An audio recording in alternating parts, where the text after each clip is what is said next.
Welcome to Built to Go, a Vanlife podcast. I'm your host, Jeff Wagg, coming to you from the College of Curiosity. This time it's episode 278, and we're going to discuss a particular article I came across from KIRO Channel 7, because they've announced that Vanlife is canceled. We're also going to talk about a new battery that's available from Bluetti that could be a game changer, and a discussion of why a 5-volt circuit makes sense in your van.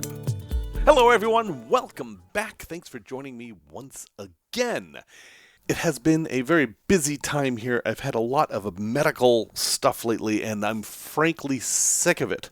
But I am deep in the process of planning and building out my next rig, which fills me with joy. I have to say, I absolutely love this pod thing that I've got. I'll talk more about that in the Tales from the Road segment, but this thing makes me happy. That's all I'm going to say for now. But I'll tell you something that doesn't make me happy, and it's when the news, the media, decides to say something silly about van life. And Darren Karen, the rhyming duo, who has also provided the news for this segment, sent me this one article that I actually changed what I was going to talk about just so I could address it. And this is from KIRO, Seattle's Channel 7. It's a CBS affiliate. And they published this kind of recycled thing, but I have to just share this with you, and I'm not going to read the whole thing, but we're going to talk about it a bit, because it creates this false narrative that's been bugging me for a while. First off, this article is from June, so this was written at kind of the beginning of the spring-summer travel season. And the title of the article is this why Americans have hit the brakes on the hashtag vanlife dream? ? You may have heard of Bettridge's Law of Headlines. This was coined by journalist Ian Bettridge, and he basically said that if a headline ends with a question mark, the answer is almost always no. And in fact, you should assume it's no from the start. So, is this why Americans have hit the brakes on the hashtag vanlife dream? ? I'm going to say no. In fact, I'm going to question the question. Have Americans hit the brakes on the vanlife dream? Such clever wordplay. So, their story, as they're telling it in this article, is that van life, as we know it, was this pandemic phenomenon where people, couldn't work or whatever. They had to isolate, so they all took to vans and traveled the country. And, there's some truth to that narrative. I'm not dismissing that. But what they're suggesting is that now that the pandemic's over, so is van life. But let's look exactly at what they say. First off, they start with some things have stuck around, and they mention Zoom calls, grocery delivery, and comfy pants. And then they say, but living out of a van freely on the open road, it seems, has not had the same staying power. Really? I am not so sure that's true.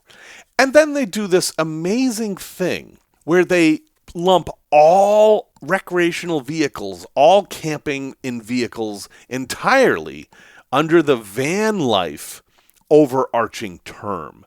Now, we do that here, right? We're big tent, so when I'm talking about stuff, it can apply to your fifth wheel or your car camper or a tent on the side of the road, whatever. But they're saying that RVing is van life. And I would argue that the people who take the family out twice a year in their pop-up camper aren't really doing what most people think of as van life. As far as the podcast goes, they're more than welcome to join the community. That's not what we're talking about. But to say that is van life leads me to believe that they don't know what van life is. They're citing research conducted by a company called Moto Integrator, who appears to be from France, and another organization called Data Pulse Research. And, they probably did a survey, but they also looked at the numbers. And what are the numbers they looked at to determine the death of van life?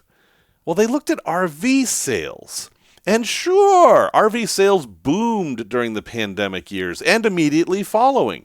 In fact, the highest year for RV sales was 2021, which was right at the height of the pandemic. That isn't surprising. And then what happened in 2023? Levels plummeted. They dropped below 2015 values, which of course they did. Everybody who was going to buy an RV had already bought one. This isn't something folks buy every year, you know? You figure they're going to wait a few years before they get another one. They also charted camping trends. And what's interesting is that in 2017, buying went up, but the trend in camping didn't follow suit. They actually broke in 2018, where in 2018, interest in camping went way up through 2019 and through 2020 at the same rate. But buying RVs, went down. That shows there's a disconnect between the number of people camping and the number of people buying RVs. In fact, if you ignore the number of RV shipments, people have been camping more since 2017, slight uptick in 2018, steady uptick in 2019, 2020, and 21. The same exact curve. Still an increase into 2022, but then it levels off. And then in 2023 and 2024, the numbers drop quite a bit and basically end up where they were at the start of 2018. RV sales don't follow that same pattern. I mean, generally they do. From a 10,000 foot view they do, but not entirely, because RV shipments in 2023 were way below the average in 2015, but camping remained way higher. The narrative they could have spun here is that though RV sales are down, camping remains popular. But that's not what they chose to do. They chose to say Americans have hit the brakes on the van life dream. Now, the people doing the research did admit that the pandemic was a massive disruption. Of course it was. You had low production and you had high demand. That's a disruption. Prices went way up too. And then they finally admit, this is not to say van life is completely gone. But here's my biggest problem with this. They haven't talked about van life. They've talked about camping and RV sales. And in a way that is not all-encompassing. They don't talk about how many people were living in vans full-time, how many people had converted vans, how many people were spending a night in their van on any given night during the year, etc. And I admit these would be difficult numbers to come up with, but they didn't try. And they're saying, the words they're using make it sound like they do have those numbers somehow, and I don't like that. And then they go back into the history. People living in vans started as a subculture in the 60s. Okay, whatever. We've talked about that in the past. And here's the truth of this. They finally admit way down in the article, these figures do not account for retrofitted vans, which are beloved by the van life community. These vans, often former work vehicles or delivery vans, exploded in popularity thanks to their budget-friendly customization options and flexibility. Unlike larger trailers or bus-like mobile homes, they are easier to drive and park while still being more comfortable than tents. And okay, so you've just admitted that this article has nothing to do with van life. They add a little bit about how in 2021, companies that retrofitted vans had long waits. Sure, companies that retrofit vans are basically RV companies. They had the same demand. But that, to me, is not a huge part of van life. Most van life people I've met didn't buy their van. They built it out themselves or bought somebody else's van that was already built out. There are people who buy a new van and then have somebody build it out. That absolutely happens. I do know one person who did that. Sportsmobile is a company that does that. They do excellent work. But that's not that common. Most van lifers I talk to bought an old van and fixed it up themselves, or bought somebody else's old van that was already fixed up, or bought an old RV. And those numbers are not in this article. They do mention a good thing, though, and we talked about this a lot, is that during the pandemic, delivery companies needed a lot of vans, and Amazon bought every van on the planet, and it was actually hard to find vans. We definitely talked about that. So, okay, fine. They're not being completely dishonest. But then they say, the end of the dream, and I will read this part verbatim. Nonetheless, many Americans did succeed in landing their own recreational vehicle. The race to get or retrofit RVs created an influx of newbie owners, as shown by the chart below. More than half, 55% of today's RV owners are newbies who have owned their vehicle for just 5 years or less. 5 years or less? That makes you a newbie? I mean, this podcast is a little over 5 years old, so hey, I have graduated. I'm no longer a newbie, apparently, which, is silly. I'll tell you what, I get to define this just like they do, right? You are a newbie if you're in your first month of van life. After that, after a month of living on the road, you've got experience. You are an experienced van lifer. You don't have as much experience as someone who's done it for years, but in a month, you've encountered your share of trouble, and you've overcome it if you're still in the van after a month. And I'm sorry, that experience counts for something. You are not a newbie. I kind of wonder if this was an AI written article because some of the text is just so cliched. The van life movement appears to have deflated as quickly as it ballooned in pandemic-era America. It turned out to be a detour, not a destination. As a result, many vehicles bought during the pandemic are not racking up much mileage today. But you're basing it on the wrong numbers. Ugh.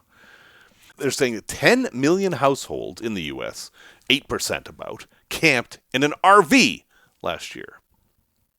And 8 million of those were RV owners, so they're accounting for 2 million renters. That seems like it might be a lot, the article says, but it's down from 15 million, nearly 12% of households, that camped in an RV at the 2022 peak. Folks had more time then. There were a lot of people working from home that now have to be back in the office because companies feel like you need to be in an office for some reason. And then weirdly, they say that the problem is there aren't enough newbies.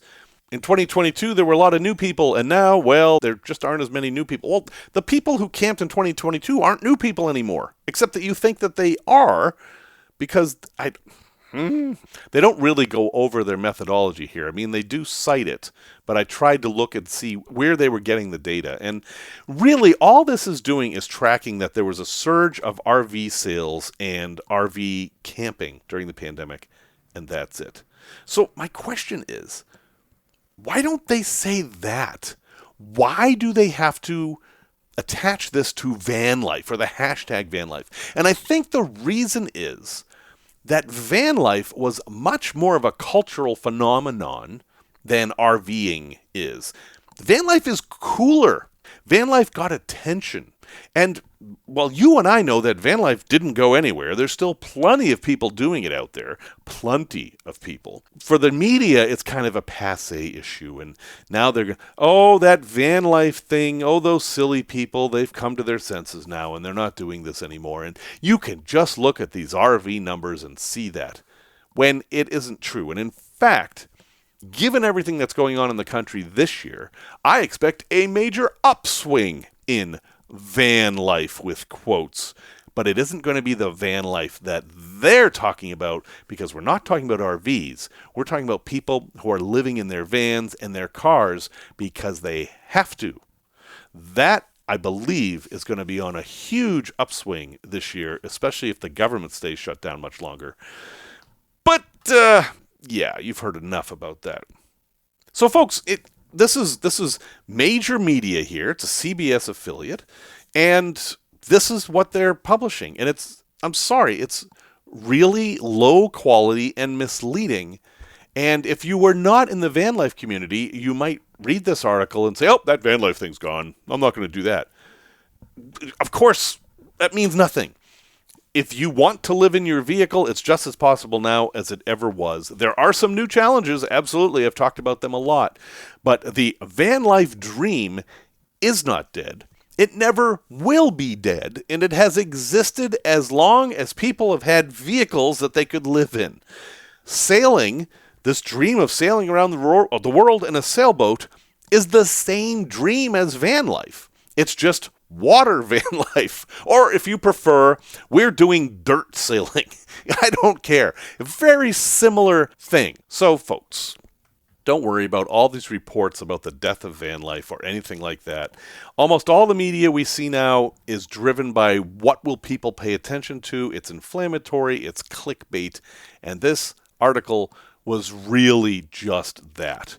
And as I can see, they have 0 comments on this article. I'm probably giving it more attention than it needs to. You can blame Darren Karen for that. No, seriously, thank you guys. I really appreciate you sending me this story. And yeah, I am still very, very, very much pro van life. I think van life is continuing to be the phenomenon it always has been. And I'm not going to let any of this crap dissuade me. A special thanks to Alex and everybody else who has bought me gallons of whatever you'd like at buymeacoffee.com/built-to-go. That's 2 T's, not 3, not 1. Because of you folks, and especially those who donate every month, there are no ads on this podcast. And that makes it a very nice place to be indeed. Thank you, everyone. If you would like to help support the podcast, please visit buymeacoffee.com/built-to-go, and you can buy me a gallon of whatever you would like. Thank you. Van Life News. Again, this is all from Darren Karen. They are doing me a real favor by giving me news articles, because that is honestly my least favorite thing to research. I'm so sick of the news that I hate wading through it all. So every once in a while, they'll send me a bunch of news, and I'm very happy to share it with you. So first thing is good news. This is good news, and this is actually very exciting. So we're all familiar with Bluetti, or most of us are. Bluetti is a company that makes these all-in-one batteries, sometimes called solar generators, even though they are neither solar nor a generator. But they're very common. You know, they're comparable to Jackeries or Goal Zeros, and there's a whole bunch of different brands that make these. But Bluetti has really tried to innovate a bit, and now they've innovated something that's only been talked about. And I think I linked a news article about this a couple years ago. But they have started making batteries that aren't lithium iron phosphate. They're using a new chemistry that involves salt. It is a sodium ion portable power station called the Pioneer NA. Na is the chemical symbol for sodium. And in the article I have linked in the show notes, it says that they'll be available around mid-October of this year, and in fact they are. You can find these on the Bluetti site now, and there's actually a huge sale. They're $500 off, which seems to be almost always the case now with these batteries. Why would you want one of these batteries instead of lithium iron phosphate? And the answer is they have similar characteristics to lithium iron phosphate. Does 4,000 charge cycles, and some lithium iron phosphate advertises 10,000 charge cycles. 4,000 is pretty good. And it is a little bit heavier than lithium iron phosphate, 20 to 25% heavier. But it has the same discharge capacity. You can get down below 80%. And it doesn't use a lot of the nasty chemicals that are important for lithium iron phosphate. So those are some good things. But the main thing, the most exciting thing about this, and why I think this could be a game changer, especially for those up north, is that this chemistry you can charge below freezing. So no more battery heaters, no more your BMS shutting down or anything like that. This will charge down to negative 15 C and keep discharging down to negative 25 C. Or for you Fahrenheit folks, 5 degrees Fahrenheit, it'll still take a charge. And negative 13 degrees Fahrenheit, you can still use it. So that's awesome. That means that you could use solar panels during most winter days. Yeah, okay, I know the sun's not up as much in the northern hemisphere. I get it. But you could use it during the day when the temperature's above 5 Fahrenheit or negative 15 C. And then if it goes below that at night, that's okay. You can still use the batteries. You couldn't charge them then anyway. And that's, of course, the temperature outside. If the battery's in your van and you're in the van with it, you're not going to be in your van at negative 25 C. I promise you're going to warm it up. Anyway, these are very cool, and the pricing is pretty similar to LifePo batteries. So I'm excited about this. There are many reasons why lithium iron phosphate batteries need to be replaced by something else. I love them. I think they're the number one choice right now for batteries. But if these catch on, they could be a very, very good thing for us all. So that's a link worth checking out. I have the original news article from Interesting Engineering. And then if you want to actually see the price and buy them, you can go to bluetti.com. So that's awesome. Next news article. This is also good news. However, if you're in the U.S., we have the same old problem. But Kia, the Korean manufacturer, has a new electric van. It's called the Kia PV5, and it's actually one of these cool kind of futuristic space-looking vans, but it's a full-size van. It's not as big as the biggest like e-transits or anything like that, but it's bigger than a minivan. And it looks pretty cool. I kind of like it. It's the size of van that we actually want, that we can't find. It's using the same tech as a lot of other Hyundai Kia products. It's 184.8 inches long, 75 inches wide, and 75 inches tall. It's a 120-inch wheelbase, so, smaller than a Sprinter van. But you can park it in a normal parking space. And on the inside, it's got a lot of space. This would make a very, very nice camping platform. The front looks very much like any car, so it's not all that strange. And then it comes with a bunch of different battery packs, which is, of course, the limit in these things. So the small battery pack is 51.5 kilowatt hours. Or you can go up to 71.2 kilowatt hours, which is definitely the one that you should get. And that gives you about 250 miles, which is optimistic. In the US, you'd probably get 230 miles, which is comparable to a Volkswagen ID Buzz. And this is a comparable van, although this one has a pure cargo version that would be better for conversion to van life. And it's front-wheel drive, so it's got that going like the ProMasters do, which has pros and cons, which we've talked about in the past. But front-wheel drive is good for van life because you don't have a drive shaft and stuff between the wheels. It's much easier to mount things to the bottom, or if you have to drill holes to let pipes go through and stuff, you have a lot less stuff in the way with a front-wheel drive vehicle. It uses a 400-volt electrical architecture, and the more expensive ones have an 800-volt setup, and they charge a lot more quickly. But they claim, these are all claims here. I haven't put my hands on one of these things. They can go from 10 to 80% in 30 minutes on a DC fast charger, which is pretty cool. So, if we lived in the world we deserve, these things would be available and people would be making camper vans out of them. They are supposedly coming to Canada. But again, we live in a world where trade is weird. And here's the part that I think is super exciting. They're going to start at about $30,000. $30,000, which is about $20,000 cheaper than the base Volkswagen. So, cheap electric van, capable enough to do van life. Kia is working on it, and I don't know that we'll ever see it in the U.S., but other folks, this apparently is on the way. It's the PV5. Again, I'll have a link in the show notes. Now, there's another van that we probably will not be seeing in the U.S. It's a Mercedes, and if you've ever been to Hong Kong or some other Asian countries and you've used an Uber, it may have shown up, and it's a van, and you recognize the van, but when you get inside, it's like all tricked out with reclining seats and crazy stuff in it. And Mercedes has decided that it's time to bring that kind of van to the United States.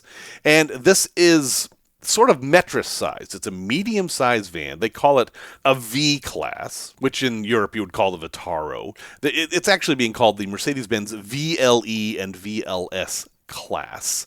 And it's a super luxurious van, almost like the conversion vans that were so popular in the 70s and 80s in the United States. Very futuristic, comfy seats, a bar, video games. I mean, just all kinds of stuff tossed in there. And I don't see these having a lot of van life potential, actually. It's got an enormous TV screen that basically takes up the entire inside of the van. Between you and the driver, the whole wall is a TV screen. And that's really all they say. All the marketing for this is how cool it is. They don't mention price. They don't mention how far it's going. But I'm pretty sure these are going to be over $100,000. And I don't know. Interesting van. Another van, unusual in that they're announcing it'll come to the U.S., so somehow they're going to get around the chicken tax. But I don't think that's going to be a camper van, at least not for 10 years or so. Someone might find old ones and then turn them into campers, because you can turn anything into a camper. And one last news article I'm not going to mention very much. BrightDrop, the electric van from General Motors, that was going to be the future of everything, Well, they're not going to make them in Canada anymore. They're not even going to have them in Canada anymore. So that's kind of a downside. Just a couple years ago, it seemed like electric vans were going to be the thing. Everybody was doing that, and well, the world changed. And now a lot of these auto manufacturers are left in this position like, well, what do we do? We were all changing over to this electric stuff, and now there's pushback, and we don't really have models that we can make that are gasoline powered anymore. I mean, the Transit's not going anywhere, but what has General Motors got? They've got their aging van platform they've had for decades, and apparently they're just going to keep making more and more of those until the world settles down and we know where we are. Interesting times, the Chinese curse says. Tech Talk. Why a 5-volt circuit makes sense. So I'm in the middle of building out a new rig. So, I've done this before. This isn't new to me. But stuff has changed since I did my first and even second one. And my first rig, I was of the opinion, everything's got to be 12 volts. Everything's got to be 12 volts. 12 volts is the most efficient. I will get the most power, the most bang for the buck. It's all going to be 12 volts. And I did. In fact, my first van, the entire back of the van ran off of one cigarette lighter plug, and I could move it. I could plug it into the batteries I had installed, I could plug it into a power station, or I could plug it into the starter battery circuit if I needed to. That was super convenient, but I'm only getting 10 amps out of that cord, so I limited my whole rig to 10 amps. But that was fine. I was able to do that in that little tiny van. That was all I needed. I had lights, fan, refrigerator, and that was about it. I could fit all that in 10 amps. Now, I want more stuff. I've become accustomed to having a microwave in the van, so I'm trying to put that in there. It takes up a lot of space, uses a lot of power, but I really like having it. It makes things take a lot less time. And I want to play around with air conditioning. I bought an EcoFlow air conditioner that I haven't tried yet due to the calamity of my Sprinter last year. And I'm seeing more and more USB stuff, and it does what I want. Now, USB stuff is 5 volts. Again, USB was never meant to power things. That was Apple that came up with that with the iPhone and said, hey, what if we could charge our phones off the USB? USB was just meant to send data, and it had a little tiny bit of power. Well, that idea has caught on so much that now you can get quite a bit of power out of USB. But what if in your van you built a USB circuit around the van? And I think I'm going to do that. And this is why. I have a bunch of fans now that run on USB power and also charge on USB power. And I've seen more and more lights that run on USB power that are very bright and perfect for a small space like in a van. And they tend to be very flexible. You can get them in configurations. Like right next to me now, I have this desk lamp that I can aim anywhere I want. It's super bright and it only draws 5 volts. It's running off of an old iPhone charger right now. And in my pod that I'm building, I am actually going to do this. I am going to have a beefy 5-volt power adapter running off of either 12 volts or 110 volts. I haven't figured that out yet, and I'll talk about that in a minute. But I'm going to run it around in a loop, and I'm going to be able to attach things to it that I need. And I think most of my fans and lights are actually going to run off of 5 volts. It's very low power, very low heat, and I really like the options you can get. For example, there are times where I need the lights in my rig to be red because I'm going to dark sky sites where people are trying to look at stars, and even the smallest bit of white light will really annoy people. It's super easy and cheap to buy 5-volt LED lights that can be made red. It's like under $10 to light the entire van on USB. And the wiring is also tiny. It's trivial. And then you can plug it into anything that'll give you USB power, such as the Jackery that I'm using initially to power my van. I've got a Jackery 1500 right now. I said van, I mean pod. I've got that right now, and that's powering the whole thing. And I'm going to not have solar until the winter's over, because I'm going to be building this during the winter. And then in the spring, I will add solar. So in between, I'm going to use this Jackery 1500, and that's going to power the entire van, because I can charge that indoors easily. I can bring the battery in at night, so I don't have to worry about freezing. And I can also charge off of the starter battery while I'm driving. So that's what I'm doing for flexibility. But it also has USB ports that come right out of it. And I think I'm just going to get a USB splitter plug it in there, and then run a whole bunch of 5-volt USB cable around, and that'll take care of lights and fans. I don't see a reason not to.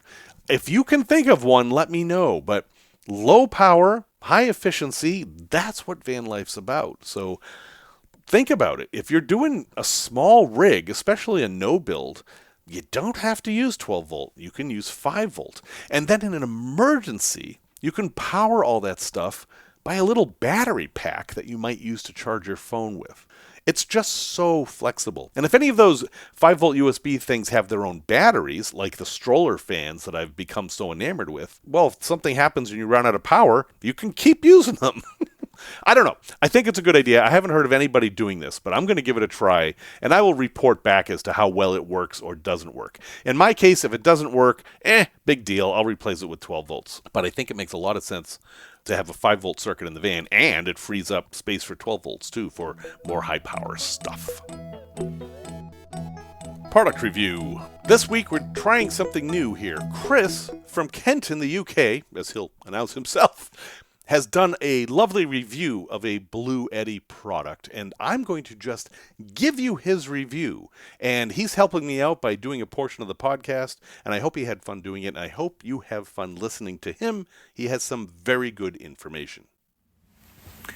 Hi, my name's Chris from Kent in the UK. Today I'm going to review the Bluetti Apex 300, also the Hub D1 and Charger 1, but I'll get onto that in a minute. I have a 2010 Sprinter that used to be a minibus, and I've taken nearly all the seats out, just kept 2 in for the kids and the 2 front seats that were in it when I got it. And it is a bit of a work in progress. I treat it as an ongoing experiment. So I'm not really aiming for it ever to be completed, but I'm trying different things at different times and seeing how I could improve it. So far, or up until very recently, I've relied on one of the old Jackery 500s for electrics, and I've actually even got a small induction hob which I use to cook on that, and with a 200 watt portable solar panel. If it's a sunny day, I can usually get enough power to be able to cook. But also up until recently, I haven't had a heater in here. Last winter it got very cold. I'm a sort of one night a week Vanlifer, so I tend to go on a Wednesday night and have my night away, but that was really cold last year, and I thought if I'm going to carry on doing this through the winter, which I really love doing, I thought I am next year going to get a heater. So I have just got a heater. But my electrical experience and knowledge is not brilliant. I did do physics at school, but I have a sort of basic understanding, but I find the kind of electrical systems that you see on a lot of YouTube videos and in the back of people's vans pretty intimidating. And I think, I'm not going to be able to do that. And also the other thing is, my van is a Sprinter, which I know has mixed reviews on this podcast, and it's 2010, so it's not a new vehicle. Every time I go to the garage, I have the kind of fear of what's it going to be, how much is it going to be this time, and I can do a bit of the mechanical stuff myself, but most of it I can't. So I sort of live in fear of a catastrophic failure. And so I'm hesitant to spend too much time or too much money on fitting out when maybe it's not going to last. Because it was a minibus, it was already lined in the back, so I haven't put insulation in. And I haven't been through a winter yet with my diesel heater, so I can't really say. But so far, I think it's going to be fine, actually, without insulation. It's not especially cold in the UK, and I'm in the south, so I'm hopeful. But the problem with diesel heaters is they draw a bit too much power for like a Jackery 500. It can do it, but because the only 12-volt outlet is the cigarette lighter, and they tend to be rated at 10 amps as a maximum, basically a lot of them just won't power the startup cycle on a diesel heater. Actually, my Jackery 500 will just, but I certainly wouldn't be able to do that and run my 12-volt fridge and have some lights. So that would be too much. So for ages, I've been looking at the solar generators, as I know Jeff is keen to have them called, and trying to find one with a more than 10 amp outlet. And every now and then, like, one pops up and then gets discontinued. But just recently, the Bluetti Apex has come onto the market. You have to buy an extra bit called the Hub D1, but with that Hub D1, it actually has a 50 watt Anderson connector. And so I looked at that. It is expensive. So it's an expensive unit. For the hub and the unit itself, it is £2,000, which I don't quite know what the exchange rate is, but I guess that's $2,500. But most things seem to be cheaper in the US anyway. I don't know what it is in the US. But yeah, it's £2,000 here for the Apex 300, for the hub, which is how you can get out the 50 amps of 12 volts, and for a charger. And that's the other sort of missing piece of the puzzle for me is, well, if I have a big power station or a big battery, how am I going to get it charged? And I know that there are chargers, or one of those blue Victron things that, or other brands are available, things that people have, but I found it a bit frightening, the how do you connect all this stuff up kind of part. So it was a bit reassuring to me that the Apex 300 essentially has one which is recommended to work with it, and which they said was very easy to fit. That is actually what I've done, is I've bought the Apex 300, the hub and the charger. And I've had it a couple of months now, and I have to say I love it. I think it works really well. It was easy to install.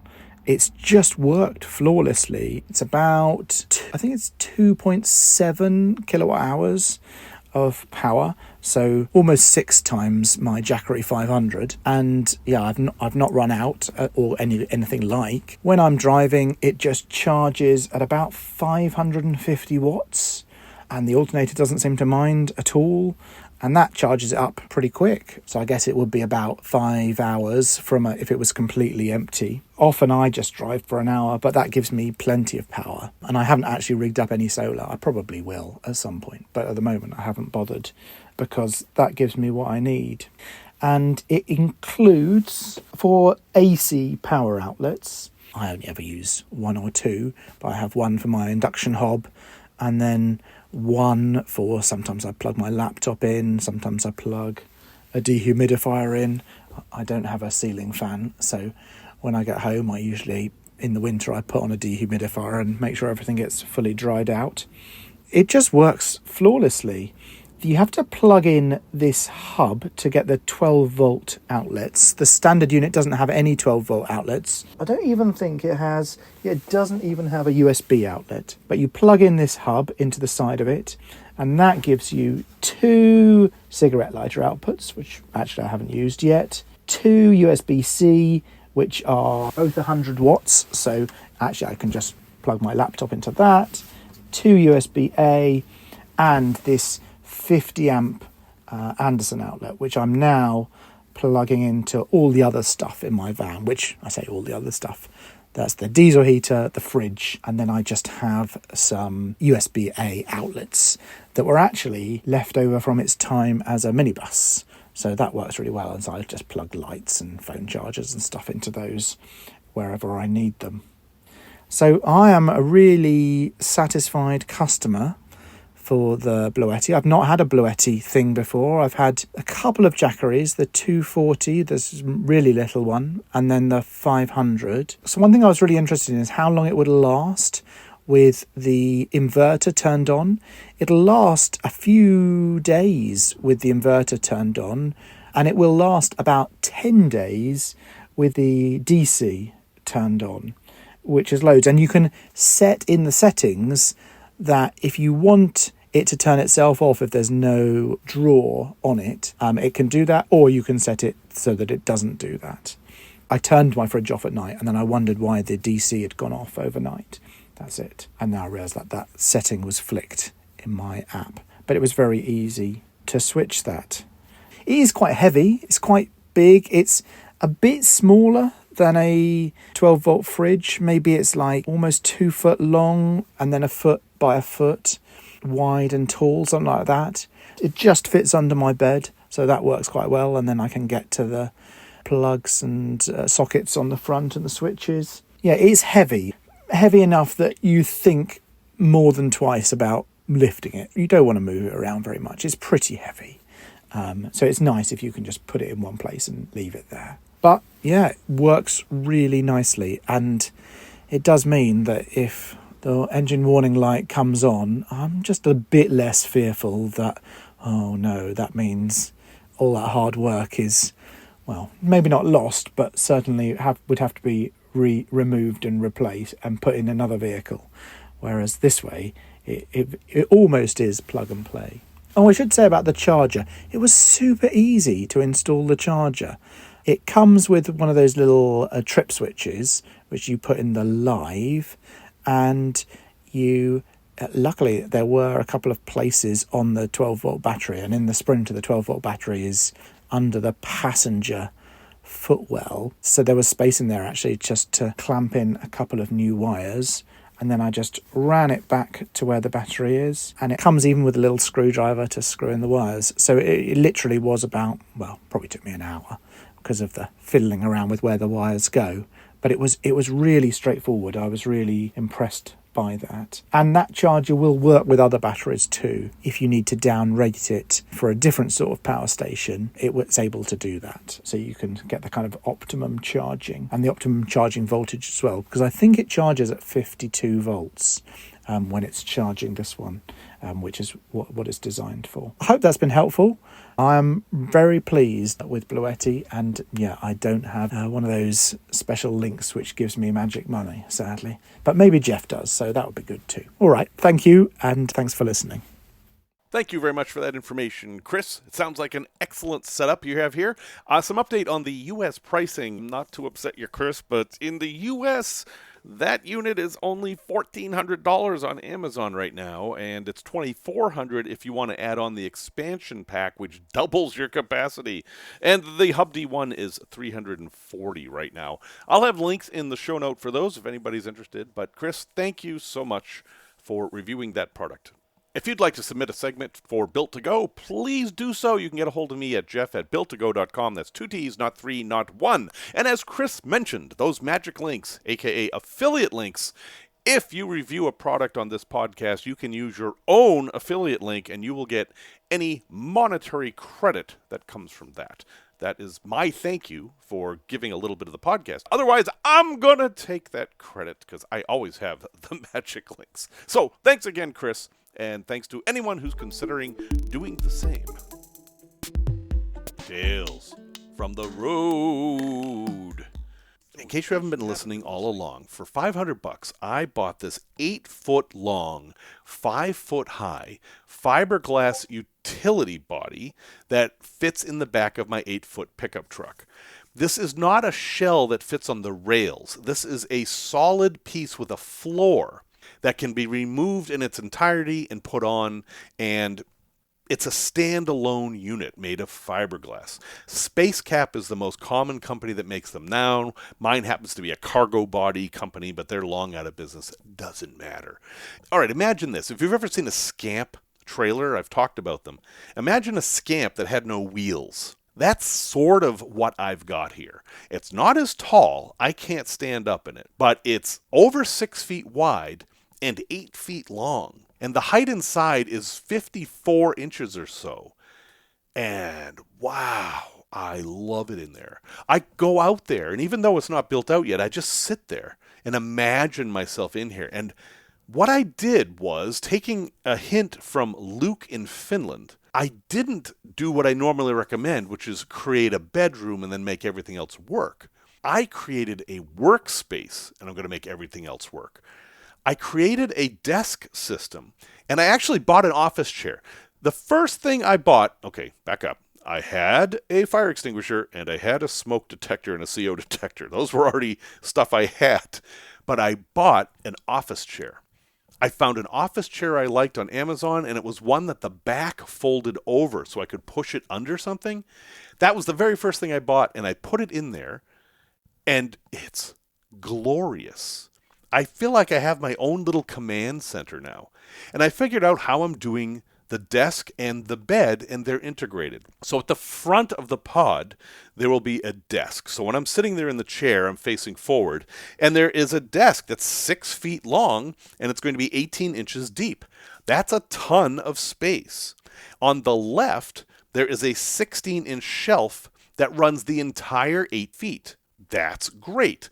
Where am I going to sleep, though? Well, on top of the shelf on the left that goes all that way, there is a 12-inch piece of wood that folds over. 12 plus 16 is 28. That is about an inch bigger than my sleeping pad, which is 27, and I've got a bed. I just flip the shelf over, and I've got a bed there. And my desk doesn't have to move. Like if I have a laptop set up, I can just leave it there. I just have to slide it over a bit. My pillow ends up being on the left-hand portion of the desk. It's going to work great. And I have all that space underneath. And because this came with shelves that were on the side, I was able to remove some, and my entire bed system actually sits on like a hidden compartment. So not only can I flip down the flap to make it wider, I can flip the whole thing up, and I have all this hidden storage where I can put things that are like 4 inches deep and a foot across. That's about how much size I have. But that's 6 feet long. There's a lot of things, hoses, utensils, any kind of papers, whatever. I can put all that in there. On the other side, I have the shelving that was originally there. And it's this heavy-duty steel shelving that I can move the shelves on and put dividers in. And the microwave oven fit right in there. And there's all these places to put food. This is all going to work perfect. I'm going to still have some challenges with the sink. What I think I'm going to do is get a very high-quality paint tray. The things that when you're rolling paint on, you put the paint in this and then you put the roller in there. That's exactly the shape that will fit on the lowest shelf of the shelving. And I just drill a hole in it, and there's the drain. And then the water can come from above, and I can figure that out. I can use my USB pump or do something else. That's going to be fairly easy. I might just have a sprayer, actually. That's what I'm thinking. I will just have a sprayer. And that's not going to take up that much space. And as Liz pointed out long ago, the point of a sink isn't to have a basin. It's to have a drain. If I need a big bowl of water for some reason, I'll bring a bowl, and I'll fill that up with water. And then when I'm done with it, I will dump it down this drain. The sloping part of the paint tray is a good place to put a coffee cup so it'll drain out, that kind of thing. I think that's going to work, and it's going to cost me like $10. I will let you know. It's a little bit of a crazy idea, but heck, my first van, I made the sink out of a dog bowl, and that worked just fine. So I'm confident this is going to be okay. The fridge is just going to fit in there at the back, and it's going to be removable, so if I'm out camping, I can take it out and put it on the ground, or if I need a drink, I can just open the door and grab a drink or whatever. The toilet is going to be my tall cassette toilet that I have a cover on, and that's going to act as a stool and a footstool and whatever. That thing has worked out great. I reviewed it a long time ago now, but it was a Kori. It was the tall Kori with the 5-gallon tank. That works, and I know some people really don't like cassette toilets, but I have to say that just works fine, and it's nice to have that space to sit down and put your shoes on or whatever, so that's going to work perfectly. For heat, currently, I'm using my Olympian Wave 3, which means I need to have a propane tank. I am not using those green cans. Those things are a pain in the butt. I have a full-size propane tank in there. But that's a risk, right? You don't want to have the propane tank in your living area. You want it to be in a locker that you can drain. And I haven't really built one of those yet, and I'm not sure I'm going to. Instead, what I got was a propane tank bag, and the propane tank is in there. And I intend to modify that so that there are no holes in it, and there's a drain out the bottom. That way, if there's any propane leaks in there, it's almost like a portable locker. Not ideal, but better than just having the propane tank in there. And it also keeps the thing secure, so it's not going to run around. And the bonus of this is that on both sides of the pod, the entire sides lift up. So if I go grocery shopping or whatever, I can just lift that up and put the items out of the shopping cart right into the shelves of the van immediately. This is going to be so great. Now, this is great for me, right? This is basically going to be a one-person deal here. If my wife decides she wants to come with me, she's either going to sleep in the truck across the seats because she's tiny, or she probably I will sleep on the floor of the pod in a pad, and she can have the actual bed above it. We'll figure it out. But it's not designed for two people. If we're going to do serious camping with two people, we've got the truck camper and also the Airstream. So that's covered. The big thing that I'm really excited about here, other than how comfortable it is in this thing, is that it's removable. For somebody who has a truck and you need to use it as a truck, but you also want it to be a camper, and you have to park in the city, this is ideal. I can take it off and put it on in a matter of 10 minutes, and I have my truck back. Or I can put the truck camper on there. Or I can put this thing on a trailer. I could even put the truck camper on the truck and then tow this behind it as kind of like an in-law apartment or something. Anyway, I love this thing. It was only $500, and it's something that I wish people would do more of. I see that there's some signs that this is catching on with the foam ones. The company was originally called Tusca, I think, and now they're called, I think, Liberty Campers or Freedom Campers or something like that. That's kind of the same idea, although this has a lot more space, and it's much, much lighter than a traditional truck camper because it's not as wide, and it will also really help in gas mileage. So what are the downsides?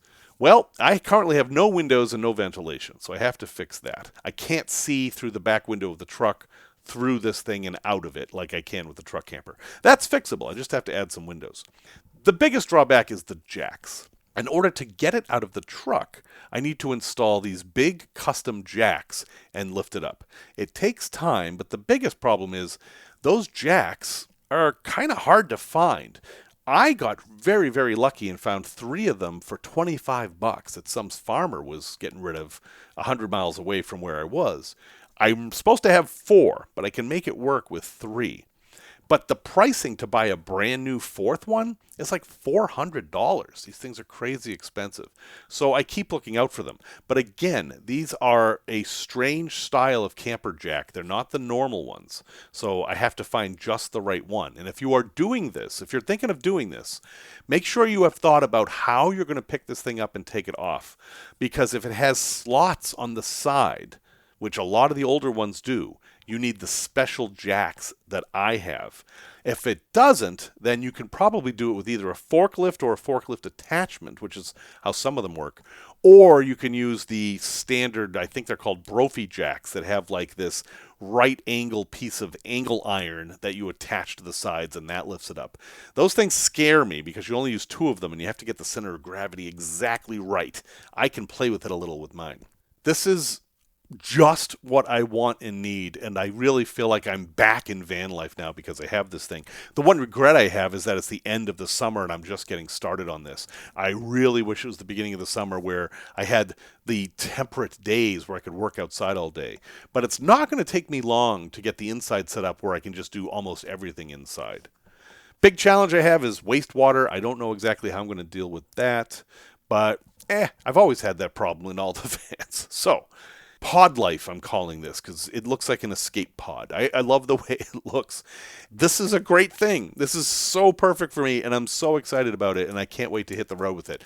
I am 85% sure I'm going to be at Van Fest in Florida now with this rig. I'm going to wait a little bit longer to make sure that my schedule doesn't go crazy, and then I'm going to hit the road and take it down to Florida. And then I've also planned a trip in Vermont in March.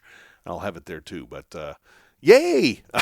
I'm very excited about this. After all the trauma and difficulty of last summer, I feel like things are finally going my way a bit in the van life world.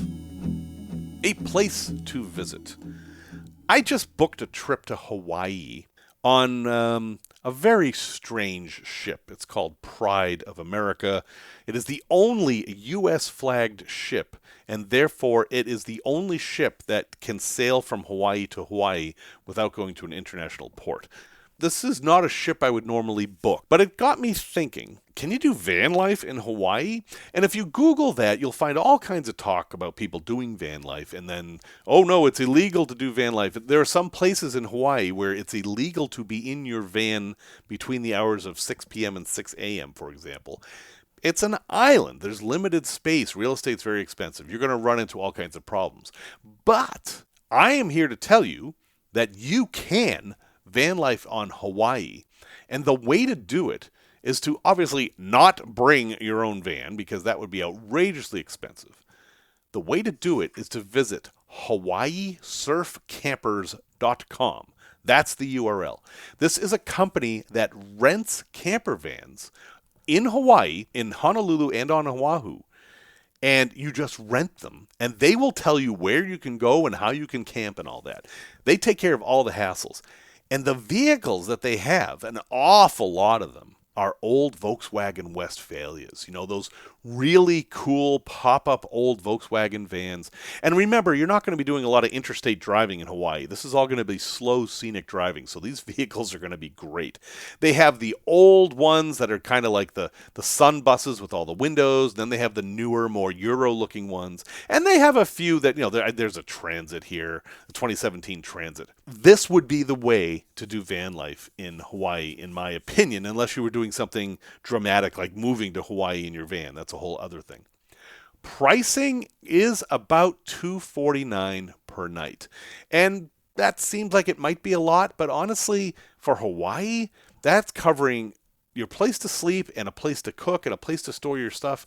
That's not terrible. Yeah, you might have to pay for some parking, for some campgrounds, and gasoline will be expensive, etc., etc. But what a cool way to see Hawaii. And you can van life in Hawaii. I mean, that's just pretty cool. So check it out. It's HawaiiSurfCampers.com. And honestly, I would rather be doing this than taking the ship. But I have an obligation, and the ship allows me to visit a whole bunch of different islands, which is great. But the pictures on the website, HawaiiSurfCampers.com, make it look really, really cool. Resource recommendation. My Sprinter van is gone. As I said, I was going to donate my van to NPR. And, well, here's what happened. I sold it on Marketplace. I got tons of interest. The guys came, they looked at it, they brought their own Sprinter, which was good, and then they drove off in it, even though I told them that the alternator did not have a belt on it and they were running off battery power and they were not going to make it back to Schaumburg, Illinois, where they were headed about 100 miles away. They seemed to think it was going to be okay. I hope they made it. I don't actually know what happened to them. I waved as they drove off, and I'm guessing they made it back somehow. I guess worst case, they could have towed it with the other Sprinter. I don't know, but the van is gone, and I am sad about this. I've got all kinds of emotions about it. I always have. But I do want to share something with you about this, and that was the experience I had trying to donate the van to NPR. As I mentioned before, they were giving me problems with it. They were saying they didn't want it, and then they wanted to value it super low. And then finally, they put it up for some kind of pre-donation auction.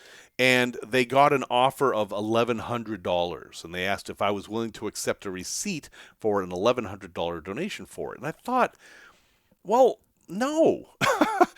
I looked around on Facebook Marketplace and on Craigslist and everything. I was just like, that is crazy.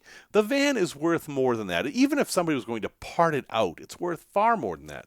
So my motivation here wasn't to make the most amount of money. My motivation was to get rid of the van. And so I put it up on Marketplace for about double what they were offering me. And in 5 minutes, I had all these people wanting it. And I found the right person, talked to them, made sure they understood the problem. And then boom, it was gone. Sold. I got my cash. The van is gone. That is the end of the saga of me owning a Sprinter ambulance. I don't know what's going on with these donation companies, but obviously when you donate a van to whomever, and whatever nonprofit, the nonprofit's not doing anything. They've shifted this off to a company that can deal with this. And I've heard some reports that these companies play games where they'll undervalue vehicles so that the amount they give to the nonprofit is actually as low as possible. And then they'll sell it for as much as they can get, or they'll resell it. They'll have a shadow buyer buy it for a low amount or whatever. I don't know that that's what was going on with the company I was dealing with, but the receipts they were offering me were just way, way below market value. And the fact that I sold it in 5 minutes on Marketplace proves that. They could have sold it on Marketplace in 5 minutes too. So I don't know what's going on there, but my advice to you is if you would like to donate your vehicle to a nonprofit, sell it yourself on Marketplace. Yeah, it's a hassle. You deal with a lot of people who are up to something and you're not really sure what. You have to talk to people and all this stuff. You will get more money for it. And if you donate it to NPR or Habitat for Humanity or whatever you want, they will get more money for it too. Heck, you can even split the difference and they'll still get more money for it. So I'm just sharing that experience. Well, folks, thank you very much for listening to episode 278. Music, as always, is by Simon Wag. And if you need to get a hold of me for any reason, I am Jeff at builttogo.com. That's 2 T's, not 3, not 1. I am also on our Discord server and in our Facebook group, and you can find those links at builttogo.com. Until next time, remember the words of Penelope Riley, who said, "It is not the destination where you end up, but the mishaps and memories you create along the way."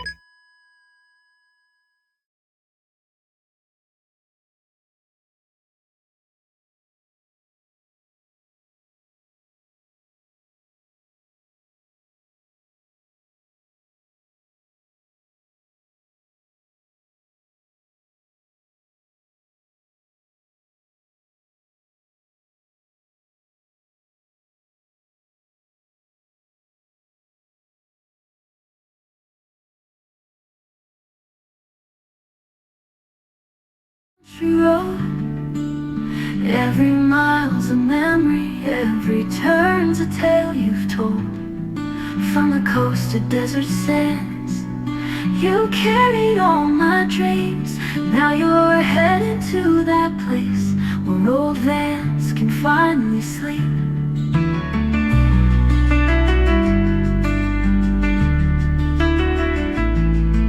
Your motor's grown so weary, transmission slips and groans, but you still smell like pine trees and the freedom I have known.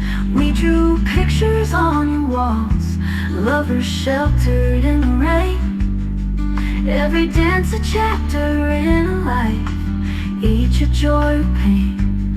This is your last mile, old friend, down this winding country road. Every mile's a memory, every turn's a tale you've told. From the coast to desert sands, you carried all my dreams. Now you're heading to that place where old vans can finally sleep.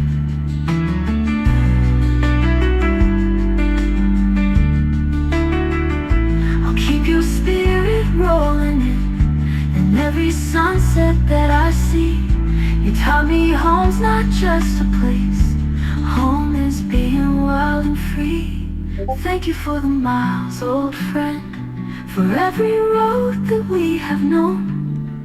Though your journey's ending here, your spirit's found a way back home. Goodbye, my faithful wanderer, rest easy in the shade.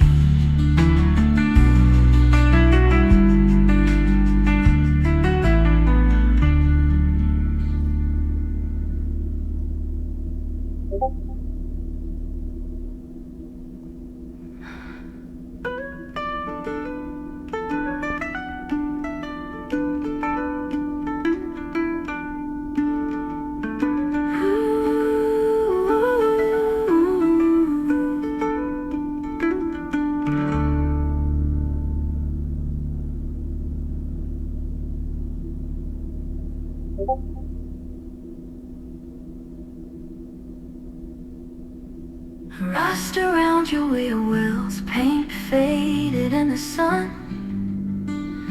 30 years of highways, now your traveling days are done. But you still smell like pine trees and the freedom I have known. We drew pictures on your walls, lovers sheltered in the rain. Every dance a chapter in a life, each a joy or pain. I'll keep your spirit rolling in every sunset that I see. You taught me home's not just a place, home is being wild and free. Thank you for the miles, old friend,